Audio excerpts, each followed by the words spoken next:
Olá, bom dia. Há 50 anos chegava ao fim o maior acontecimento da Igreja Católica no século XX, o Concílio Ecuménico Vaticano II.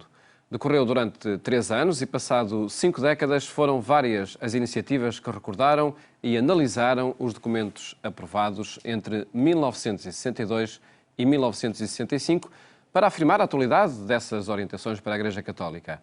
Um percurso que queremos agora analisar com José Eduardo Borges de Pinho, professor na Faculdade de Teologia da Universidade Católica Portuguesa. Muito boa tarde e obrigado por estar neste programa, professor José Eduardo Borges de Pinho. Realizado o concílio, 50 anos de recepção das orientações do concílio, mais alguns anos a assinalar esse meio século. Onde estamos neste momento? Nós temos já alguma dificuldade de dizer onde estamos num aspecto. É que, de facto, no dia-a-dia da nossa vida na Igreja, nós estamos mergulhados em muitas coisas que são fruto do concílio, já nem damos conta propriamente disso, nomeadamente a nível da celebração litúrgica, a nível, por exemplo, também da consciência que temos que os fiéis leigos têm uma importância fundamental na vida da Igreja, ou a nível da colegialidade episcopal. Este sínodo que se acabou de realizar não teria sido possível, quer no conteúdo, quer na forma, sem que o Concílio Vaticano II se tivesse realizado e dado uns impulsos de sinodalidade fundamentais. Portanto, há muitos aspectos da vida da Igreja hoje que são frutos do concílio e são concretizações do concílio. Indiscutivelmente. Portanto, naturalmente acontecem. Naturalmente acontecem e estão incorporados na vida normal da Igreja, ainda que, de facto, para muita gente não tenha uma consciência reflexa de que isso é fruto do concílio. Não podemos esquecer que quem tiver menos de 60 anos praticamente não tem nenhuma memória viva e atualizada daquilo que foi o acontecimento do Vaticano II. Agora, estamos num momento também, eu digo, crucial, não é o único, cada 10 anos praticamente, no pós-concílio, houve iniciativas comemorativas e escritos muito importantes e publicações muito importantes. Eu recordo, por exemplo, o discurso do Papa Bento XVI à Cúria Romana, foi exatamente em 2005, nos 40 anos, em que ele falou naquela linguagem conhecida da hermenêutica da ruptura ou hermenêutica da continuidade e da renovação. Em relação ao acontecimento do Concílio Vaticano II. Em relação ao acontecimento do Vaticano II. Mas estamos num momento crucial neste sentido. 50 anos na história da recepção do Concílio é muito pouco. É muito pouco. Como é que, enfim, se é muito pouco, porque é que se fala já até na possibilidade de um novo Concílio? Fala-se, obviamente, de vez em quando, porque nem tudo que no Concílio estava em germen, nem tudo em que na altura do Concílio se sonhou, foi já concretizado, e nós sentimos que há limites, que há fragilidades da nossa própria vida eclesial que realmente poderiam e deveriam estar já superadas, que não estão. Eu lembro, por exemplo, a questão da colegialidade episcopal, que aliás foi um tema complicado. Falei há bocadinho da questão dos cristãos leigos, mas se nós formos realistas e olharmos para o panorama das nossas comunidades e para aquilo que acontece, nós temos de reconhecer que deram-se passos muito significativos, mas também ainda muito pequenos para aquilo que pode e deve ser uma Igreja Povo de Deus no seu conjunto, verdadeiramente corresponsável. Por exemplo, um tópico fundamental, a relação igrejas locais, igreja inteira. Nós abrimos-nos a esta questão, o concílio aí foi, de certa forma, um ponto de partida muito pequeno, mas significativo, mas aquilo que a seguir conseguimos fazer ainda é muito pouco. Regressemos a esses resultados das comemorações dos 50 anos do Concílio Vaticano II. Um conjunto de iniciativas, muitas delas contaram com a participação do professor José Eduardo Borges de Pinho, em conferências, etc.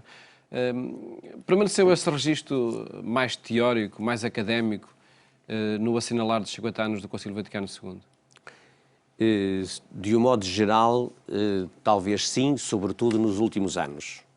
Porque a partir, portanto, dos 20, 30 anos, houve um marco significativo, que foi os 20 anos com o Sínodo Extraordinário dos Bispos de 1985, em que se procurou, por um lado, refletir qual foi a ideia fundamental do concílio, também em termos eclesiológicos, a ideia de comunhão, e, por outro lado, também se procurou clarificar alguma coisa naquilo que se chamam as regras hermenêuticas, as condições de interpretação, o modo de interpretação dos próprios textos conciliares. Até onde se poderia ir, não é? Exatamente, e também qual o sentido exato de determinados debates, determinadas fórmulas, determinadas expressões.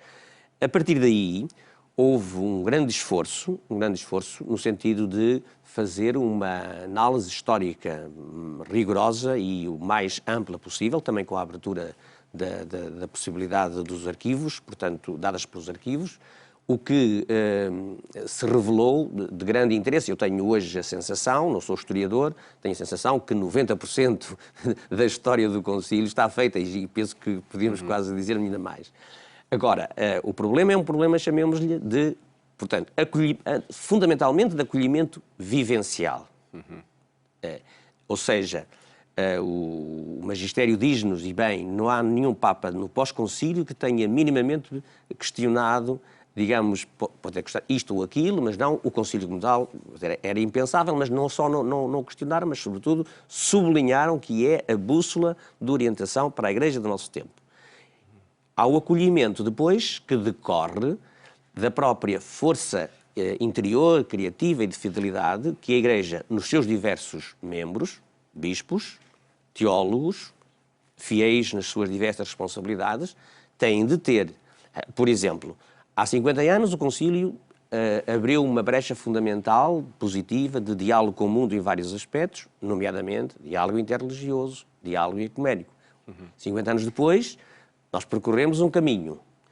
No caso do ecumenismo, de que me tenho ocupado de forma particular, portanto, é claro que nós dizemos muitas vezes, e penso que isso que é evidente, que andámos em 50 anos mais do que em 500 anos, se pensarmos na questão da reforma protestante. Agora, hoje, não estamos há 50 anos, portanto, hoje a tarefa que temos, que não é mais fácil, porque há problemas que se tornam mais perceptíveis, hoje temos de ser criativos, de nos perguntarmos o que é aquilo que Deus nos pede hoje, como cristãos, como cristãos católicos, precisamente na recepção do Concílio e na sua aplicabilidade prática. Serão, por certo, mais elevadas as expectativas em relação a essa concretização das propostas do Concílio. Estes assinalados dos 50 anos, há pouco referiu que em outras datas redondas do passado essa marca académica não foi tão evidente. E não será necessária mesmo uma marca pastoral, como foi o Concílio, para recordar esses debates há 50 anos? Não sendo um concílio doutrinal, mas pastoral, hoje olhamos para ele na perspectiva doutrinal, será? Eu creio que o Concílio, quando fez essa opção que nós hoje classificamos legitimamente e corretamente de pastoral, que o Concílio alertou para uma realidade que era básica então e que hoje é básica na mesma. No fundo, a pastoralidade do Concílio foi, e João XXIII foi muito claro no discurso de inauguração do Concílio, para pensar questões doutrinais e, eventualmente, condenações que poderiam surgir, etc., nós não precisamos, neste momento, de um Concílio. Precisamos de um Concílio que se abra à ação do Espírito no nosso tempo, leia os sinais dos tempos e encontre uma linguagem e um modo de agir da Igreja mais adequados, precisamente à sensibilidade e à consciência contemporâneas. Nesse sentido, ele distinguiu, na altura, fez uma distinção, que precisa ser aprofundada sempre, mas entre aquilo que é o depósito da fé e é a linguagem, o modo de falar, o modo de dizer. No fundo, essa visão, essa dimensão pastoral foi assumida a pouco e pouco, no concreto, nem sempre de forma feliz. Por exemplo, no campo litúrgico. Eu reconheço que houve uma consciência pastoral, dessa dimensão pastoral do Concílio, em muitas coisas na vida litúrgica, no lugar dado à palavra de Deus na vida da Igreja, na renovação, por exemplo, da catequese, etc, etc. Agora, a questão colocada de base é a questão que hoje, novamente, nós somos forçados. Pastoral significa que as comunidades cristãs, isto não apenas a nível, portanto, agora estou a falar apenas a nível dos bispos, nem a nível dos teólogos, mas que as comunidades cristãs sejam ajudadas refletirem sobre a realidade concreta num mundo que, entretanto, mudou muito o Concílio. Tinha consciência dessa mudança então, mas hoje nós também percebemos que já muita coisa se alterou. Eu creio que, por exemplo, o Evangelii Gaudium, mas não é o único documento. Já o Papa Paulo VI com o Evangelii Nuntiandi, o Papa João Paulo II com aquela encíclica sobre o ecumenismo, o Tunum Sint, e agora a Evangelii Gaudium, é exatamente uma maneira, uma forma de colher os frutos, chamemos assim, do concílio, em termos de orientação fundamental, em termos de concretização pastoral. Eu dou um exemplo. Quando o Papa agora insiste na saída missionária da Igreja, ele, no fundo, está a traduzir numa outra linguagem aquilo que está no concílio como uma das, quase diria, revoluções fundamentais.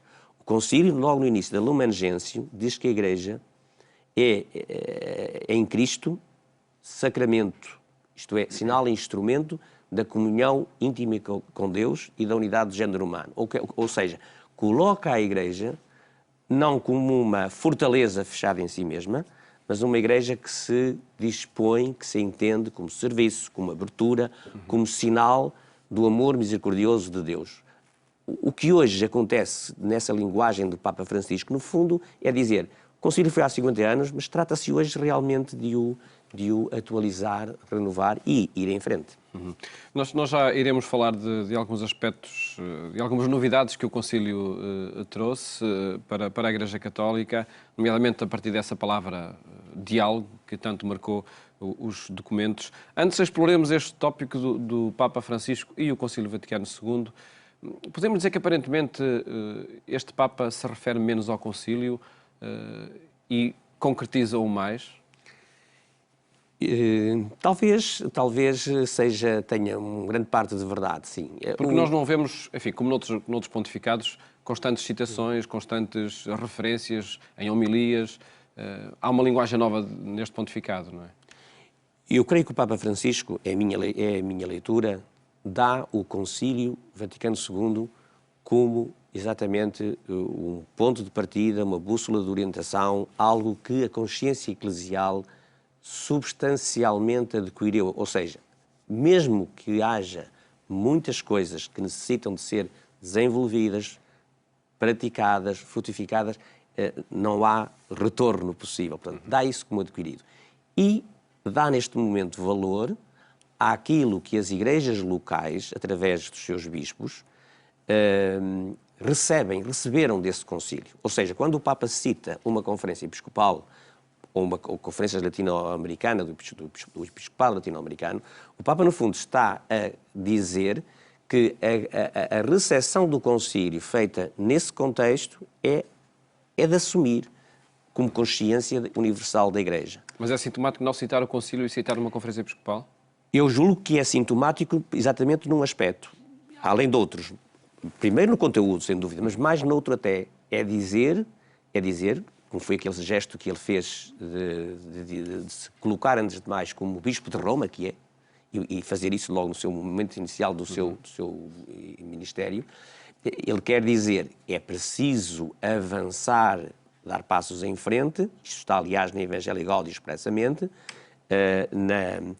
no reconhecimento da importância das igrejas locais no seu contexto. Ou seja, não é possível uma ação missionária da Igreja, uma evangelização atualizada, uma evangelização sensível às verdadeiras necessidades e aos verdadeiros problemas da humanidade de hoje, se não estamos atentos a um mundo que se globalizou e que se pluralizou. E isso passa pela realidade das igrejas locais.